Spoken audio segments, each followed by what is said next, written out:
A very good morning, BBPians. How are you all? All fine. Stay home. Be safe. Class 4. Previous class we discussed exercise 8.1. Clear to you all? I hope all of you complete your works in your notebook till exercise 8.1.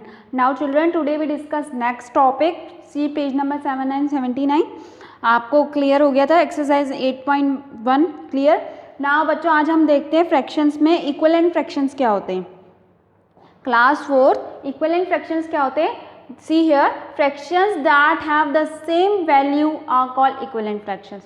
वो fraction जिनकी value same होती है, ठीक है, वो क्या कहलाते हैं? Equivalent fractions. क्या कहलाते हैं? Equivalent fractions. सी हियर, यहाँ दिया हुआ है ये सर्कल, ठीक है ना, सर्कल दिया हुआ है बच्चों, ना लिखा हुआ है, ये देखो इधर 1/2, ये 2 पार्ट्स में डिवाइड हो गया. Total number parts down, that is denominator and 1 is numerator upper part. यहाँ क्या बोल रहा है? 1/2 शेडेड, मतलब 2 पार्ट्स में से कितना शेड हो रखा है? 1, जो हम यहाँ कर देंगे. सॉरी, यहाँ हम शेड कर देंगे, ठीक है, ये शेड हो गया. इट मीन्स ये पूरा एक होल पार्ट था, इक्वल पार्ट था, इसको हमने इक्वली 2 पार्ट्स में डिवाइड कर दिया, ठीक है, लेकिन 1/2 शेड कर दिया, ठीक है, हाफ पार्ट में डिवाइड करके इसका हमने हाफ पार्ट शेड कर दिया. जो फ्रैक्शंस बोला जिसकी वैल्यू सेम होती है वो इक्विवेलेंट फ्रैक्शन. अब आगे चलते हैं हम, सेम वही फिगर दिया हुआ है, अब लिखा हुआ है 2/4 शेडेड, इसका just half then just half. पहले हमने इसको हाफ यूं करा, अब इसको हाफ यूं कर दिया, तो टोटल पार्ट्स कितने हो गए? 4, जिसमें से 2 शेडेड है. इट मीन्स हम ऊपर वाले 2 पार्ट शेड कर देते हैं.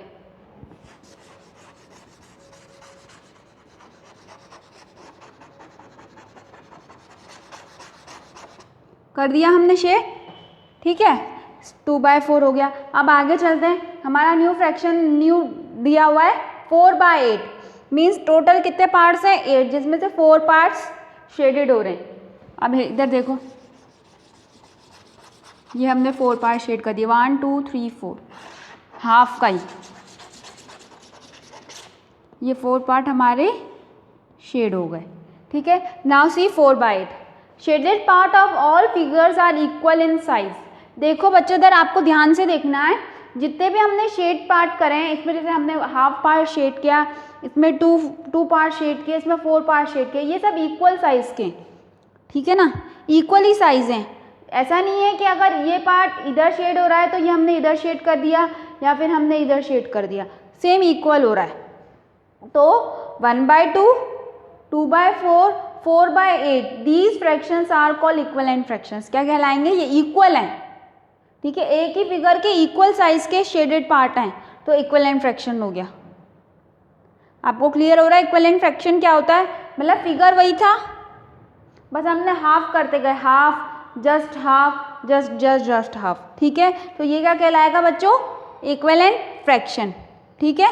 मतलब टोटल फिगर पूरा एक था, उसमें 2 पार्ट्स में डिवाइड कर दिया, हाफ पार्ट शेड कर दिया, इसको 4 पार्ट्स में डिवाइड कर दिया. जैसे मैंने आपको बताया था पिज़्ज़ा का एग्जांपल, पिज़्ज़ा भी गोल ही आता है, उसका हाफ, जस्ट हाफ, तो 4 पार्ट्स में हो जाता है, तो हमने 2 पार्ट्स उसके शेड कर दिए, तो इक्वल ही तो है, साइज भी तो इक्वल ही है सबकी, तो ये क्या कहलाते हैं? Equivalent fractions. अब हम एक चीज़ देखते हैं इक्विवेलेंट फ्रैक्शन को फाइंड करने के लिए. See here, to find equivalent fraction we multiply, note 1 देखते हैं हम. To find equivalent fraction we multiply the numerator and denominator by the same non zero number. अगर आपको कोई भी क्वेश्चन दिया जाए कि आपको इक्विवेलेंट फ्रैक्शन फाइंड करने हैं, ठीक है, तो आप कैसे फाइंड करोगे बच्चों? कैसे करोगे?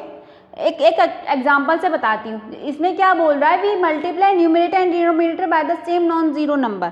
अगर हमें इक्विवेलेंट फ्रैक्शन फाइंड करना है तो हमें मल्टीप्लाई करना पड़ेगा न्यूमिनेटर को भी या डिनोमिनेटर को bye the same number, non zero number. आप एक एग्जांपल देखते हैं, इधर देखो, अगर आपको क्वेश्चन में दिया गया है कि आपको 1/2 का इक्विवेलेंट फ्रैक्शन फाइंड करना है, 1/2, आपको पता है 1 is numerator and 2 is denominator, upper part, lower part, clear to you all class 4. ना अब इसका हम इक्विवेलेंट फ्रैक्शन कैसे फाइंड करेंगे? Multiply by the same non zero number to the numerator and denominator also. Multiply करेंगे, जैसे यहाँ 1 दिया है, 1/2 दिया है, इसका हमें इक्विवेलेंट फ्रैक्शन फाइंड करना है, तो we multiply to the denominator also and numerator also. Numerator से भी और डिनोमिनेटर से भी हम 2 को मल्टीप्लाई करेंगे। तो इधर देखो क्या होगा, 2 1 जा 2, 2 2 जा 4, क्या आ गया हमारे पास 2/4। इसी सेम अगर हमें और जैसे कोई क्वेश्चन में बोल दिया आपको 5 इक्विवेलेंट फ्रैक्शंस या 4 इक्विवेलेंट फ्रैक्शंस फाइंड करने हैं 1/2 के। अब 1/2 है तो देखो इधर 2 से सेम न्यूमिनेटर सेम डिनोमिनेटर से मल्टीप्लाई किया। अब हम 3 से करते हैं same numerator and same denominator को। 3 1 जा 3, 3 2 जा 6, सेम 1/2 को हम 4 से फाइंड करेंगे क्योंकि हमें बोला गया है 4 फाइंड करो या 5 फाइंड करो, तो जितने हमें बोले गए हम उतने करते जाएंगे। 1/2 multiply 4 to the numerator and denominator also, 4 1 जा 4, 4 2 जा 8। ठीक है, ये हमने 3 फाइंड कर लिए। ठीक है, 1/2 तो दिया हुआ ही था, उसके अलावा हमने 3 इक्विवेलेंट फ्रैक्शन फाइंड कर लिए। तो क्या बोलेंगे बच्चों हम इसको, 2/4, 3/6, 4/8 आर इक्विवेलेंट फ्रैक्शन ऑफ 1/2। ये 2/4, 3/6, 4/8 इक्विवेलेंट फ्रैक्शन है किसका, 1/2 का, क्योंकि हमने 1/2 का किया था।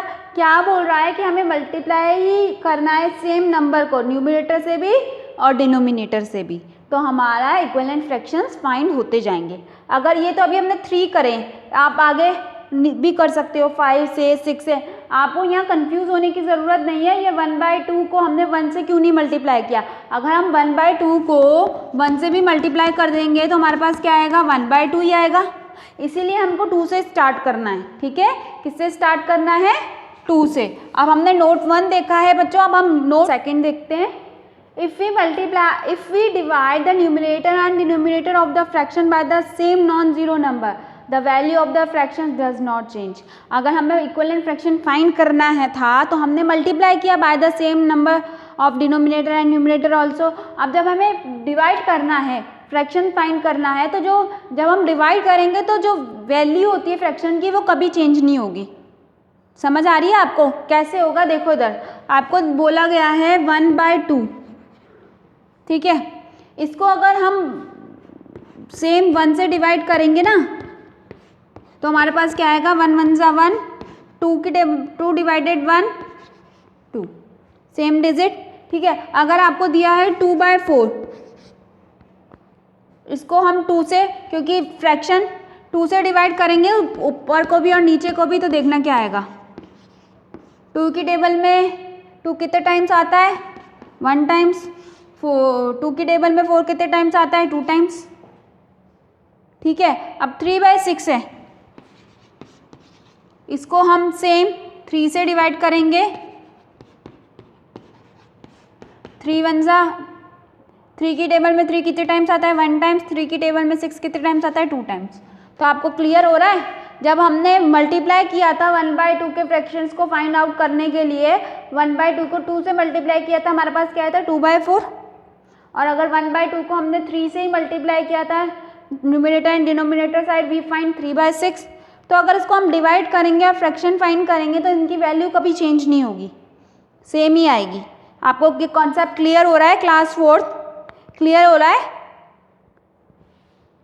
आपको समझ में आया। Now children, today we discuss, क्या डिस्कस किया था हमने आज, इक्विवेलेंट फ्रैक्शंस। क्लियर, क्या डिस्कस किया था, इक्विवेलेंट फ्रैक्शंस क्या होते हैं, एंड हमने कुछ एग्जांपल्स भी देखे, how can we find equivalent fractions. ठीक है, so listen this video carefully children, read page number 79 and 80 from your book and complete your works in your notebook। and next class we discuss next topic। ठीक है, हम next topic discuss करेंगे class 4। Till then bye students, stay home, be safe, complete your works in your notebook children.